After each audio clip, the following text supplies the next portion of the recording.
Many of my couples who go ahead and go through with a separation, they're not sure about the relationship, so they decide they need a separation, and then they come back after the separation of anywhere from 2 to 6 weeks.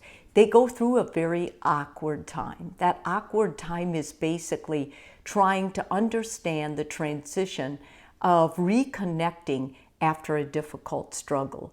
And it's not easy. Every relationship, whether you separate or not, has difficult seasons. And they're not a sign of failure. They're a sign that a lot of different stimuli, a lot of different things are happening at once. And the couple is stressing. It's like we know that transitions are difficult. Coming home from work, going to work, going on vacation, unpacking, moving, having a baby.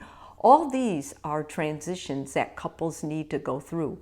But when a couple goes through stress with betrayal, grief, financial strain, parenting challenges, or emotional distance, the bond can feel strained or even broken. And reconnection is possible, but it's awkward. So I'm going to give you some key elements that I think are important during this transition, so you don't just avoid it. You don't walk around on tiptoes, but rather you start engaging and you start getting clarity from the inside out.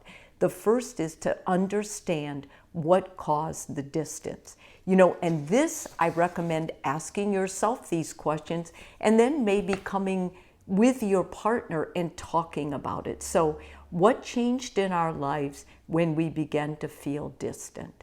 What emotions are we each carrying that we haven't expressed yet? And what needs were not met for either of us that led us to separating or withdrawing from each other? This is not about blame. This is about naming the wound so the healing can begin. Secondly, slow the pace and turn back toward each other. Emotional closeness returns through small, consistent gestures. Small things the other partner does that makes you feel softened. There's no big deal, no grand gesture, no dramatic, talk or manifesto.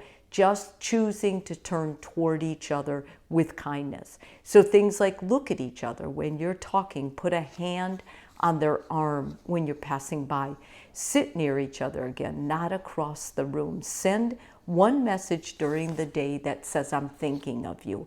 Connection rebuilds in inches, not leaps. Thirdly, listen to understand, not to defend. Your whole practice now, since difficult times have you shouting at each other and being terse. Now I want you to practice something else. Let your partner finish speaking without interrupting. Reflect back what you heard before responding, and replace you always or you never with I feel and I need. Understanding is not agreement. It simply communicates your inner world matters to me.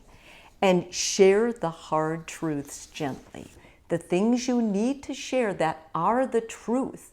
It's important you don't avoid them, but the way you do it is with care. So try things like, I miss how we used to laugh together. I didn't know how to tell you that I was feeling alone.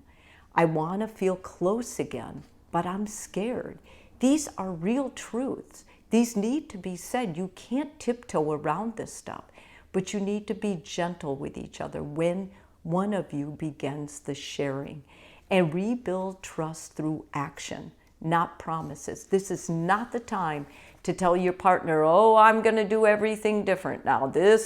No, you're going to show them. It's all about your behavior.